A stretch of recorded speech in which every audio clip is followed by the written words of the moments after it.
Bueno, pues ya nos queda menos. Vamos a empezar con el anabolismo.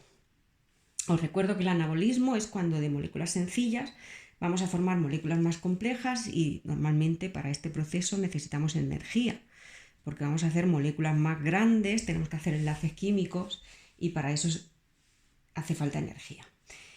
En el caso de los organismos autótrofos, este anabolismo puede empezar a partir de materia inorgánica, como el CO2, el agua y las sales minerales. A partir del CO2 y el agua en la fotosíntesis se forma gliceraldehído y a partir de ese gliceraldehído se puede formar todo tipo de moléculas orgánicas.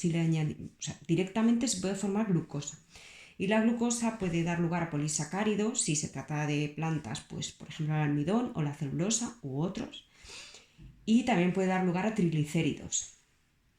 Y nos hace falta sales minerales porque nos hace falta nitrógeno, por ejemplo, para formar aminoácidos. O nos haría falta también sulfatos, porque hay dos aminoácidos que tienen azufre. Y si quisiéramos formar ácidos nucleicos, pues nos haría falta fosfatos. De ahí que las plantas necesiten sales minerales. A partir de esos aminoácidos, pues formaremos proteínas. Y a partir de las bases nitrogenadas, pues podemos formar, o del ácido fosfórico, pues podemos formar ácidos nucleicos. En el caso de los organismos heterótrofos, pues toda esta parte del anabolismo, la parte en que fabricamos materia orgánica, los heterótrofos no la podemos hacer. Solo podemos hacer esta parte de aquí, ¿vale? A partir de glucosa podemos hacer polisacáridos, que en el caso de los heterótrofos pues será glucógeno. También podemos hacer triglicéridos, es decir, grasas. Y a partir de los aminoácidos podemos fabricar proteínas. Y ahora nos vamos a centrar en esta parte del anabolismo, que es la fotosíntesis por los organismos autótrofos, que son plantas, algas y bacterias fotosintéticas. La fotosíntesis, por la definición, es la síntesis de materia orgánica a partir de materia inorgánica con la energía de la luz del sol. De ahí que se llame foto, porque foto significa luz. Y síntesis se refiere a la síntesis de materia orgánica.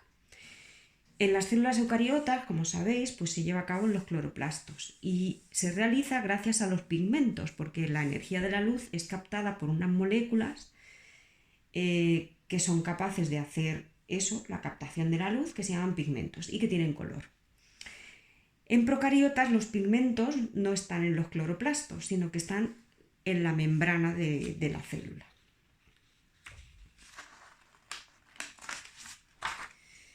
¿Cuál es la fórmula general de la fotosíntesis? Pues dióxido de carbono más agua, que serían los dos sustratos.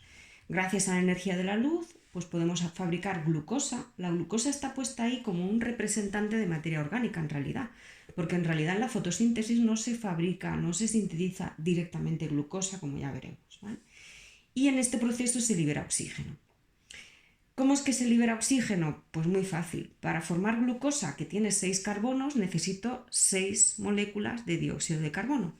Como tiene 12 hidrógenos, necesito 6 moléculas de agua. 6 por 2, 12 átomos de hidrógeno. Y con 6 dióxidos de carbono y 6 de agua, pues voy a tener 18 átomos de oxígeno, porque aquí son 6 por 2, 12 y aquí 6 por 1, 6, pues 18 oxígenos. Para la glucosa solo necesito 6 átomos de oxígeno, así que me están sobrando 12 átomos de oxígeno. ¿Qué hacen las plantas? Pues formar oxígeno, o sea, moléculas de oxígeno, uniendo los átomos de 2 en 2, y voy a formar 6 moléculas de oxígeno porque me van a sobrar 12 átomos de oxígeno.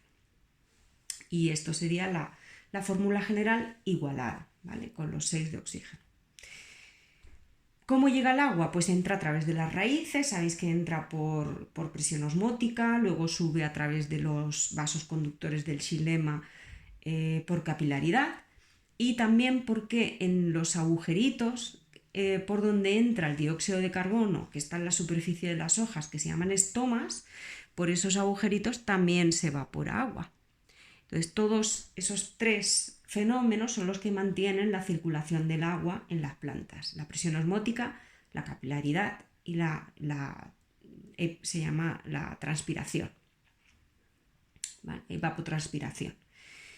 Y el CO2, que es el otro sustrato de la fotosíntesis, pues como os decía, entra a través de los estomas. Está en el aire, es un gas, y entra a través de los estomas en la superficie de las hojas. sabemos que para hacer la fotosíntesis necesitamos luz y por lo tanto la fotosíntesis solo se va a realizar durante el día. Así que en la fotosíntesis se va a desprender, se consume CO2 y se va a desprender oxígeno y se va a producir materia orgánica, que es el objetivo de la fotosíntesis. Parte de ese oxígeno, una parte pequeña de ese oxígeno, se va a utilizar o se puede utilizar en la respiración celular que las plantas hacen todo el día. Igual que nosotros, las plantas hacen respiración todo el día. Y para eso necesitan oxígeno, de día y de noche.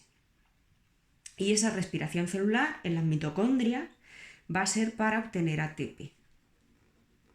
¿Vale? O sea que parte de esta materia orgánica, parte de la glucosa que se forma en la fotosíntesis, se va a utilizar en las mitocondrias para formar ATP. ¿Vale? ¿Por qué?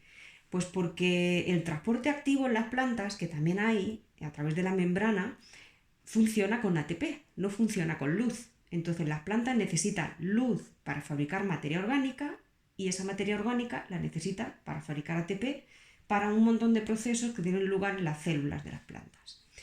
De noche, como no hay luz, pues no hay fotosíntesis, solo hay respiración celular, con lo cual solo consume oxígeno. ¿Vale? Durante el día se libera oxígeno porque en la fotosíntesis se produce mucho más oxígeno del que las plantas consumen en la respiración celular. Por eso decimos que de día las plantas liberan oxígeno y sin embargo de noche lo consumen. Pero una planta, como no se desplaza como los animales, en realidad necesita muy poca energía, porque la mayor parte de la energía en los animales se necesita para el sistema nervioso y para la contracción muscular. Así que las plantas, como no tienen ni una cosa ni la otra, necesitan muy poco ATP. Por lo tanto, el consumo de oxígeno en las plantas por respiración celular es muy bajo.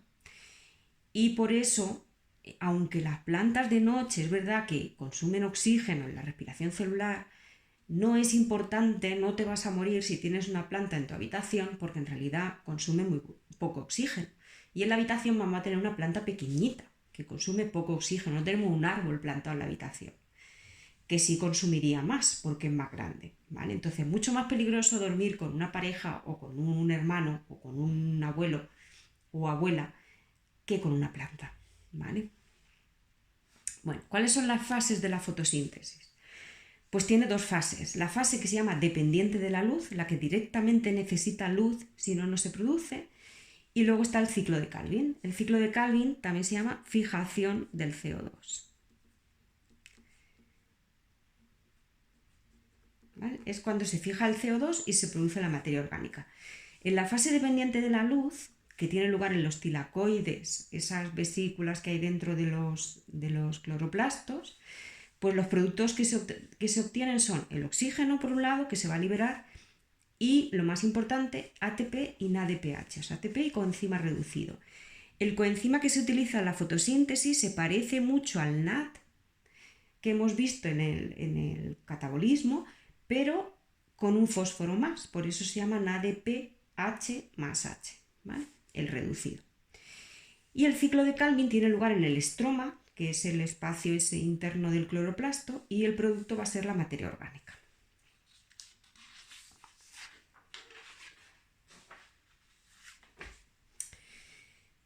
La fase dependiente de la luz y el ciclo de Calvin están muy relacionados, o sea, no puede existir el uno sin el otro. Mirad, la fase dependiente de la luz consiste en que una molécula de agua se rompe gracias a la energía de la luz.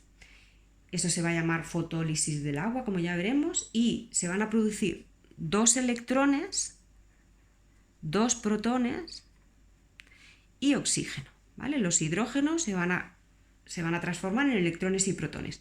Esos 2 electrones y esos 2 protones van a ir a parar a un NADP que se va a transformar en NADPH más H. Ya sabéis que los coenzimas siempre cogen los electrones y los protones de 2 en 2. Entonces ya tenemos el NADPH.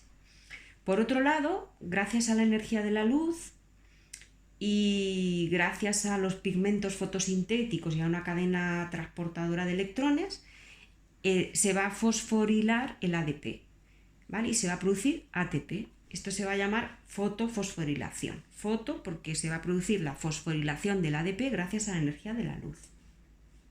Entonces ya tenemos ATP y NADPH.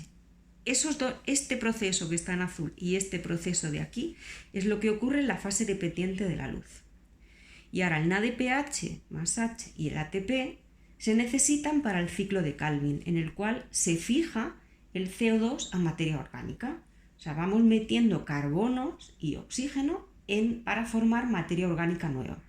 Pero la materia orgánica, por ejemplo la glucosa, sabéis que tiene carbono, oxígeno y también hidrógeno. ¿Quién aporta el hidrógeno? El NADPH, que se ha formado en la fase dependiente de la luz.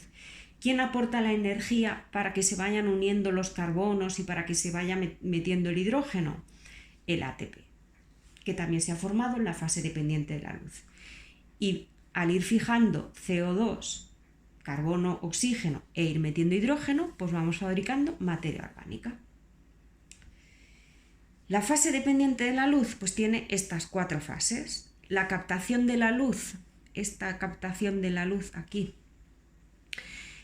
gracias a los pigmentos fotosintéticos, que se llaman así, que tienen color y ya veremos cómo funcionan. También se produce, gracias a la energía de la luz, la fotólisis del agua, o sea, las moléculas de agua se rompen, se libera el oxígeno y se consiguen los electrones y los protones para reducir el coenzima. La cadena transportadora de electrones intervendrá aquí. La cadena transportadora de electrones funciona muy parecido a la cadena respiratoria. O sea, es una cadena que va transportando electrones, se va pasando electrones de un componente a otro de la cadena y los electrones van bajando de nivel energético y la energía que se desprende se aprovecha para formar un gradiente de protones. Ese gradiente de protones va a volver a través de un ATP sintasa y se va a utilizar esa energía para formar ATP.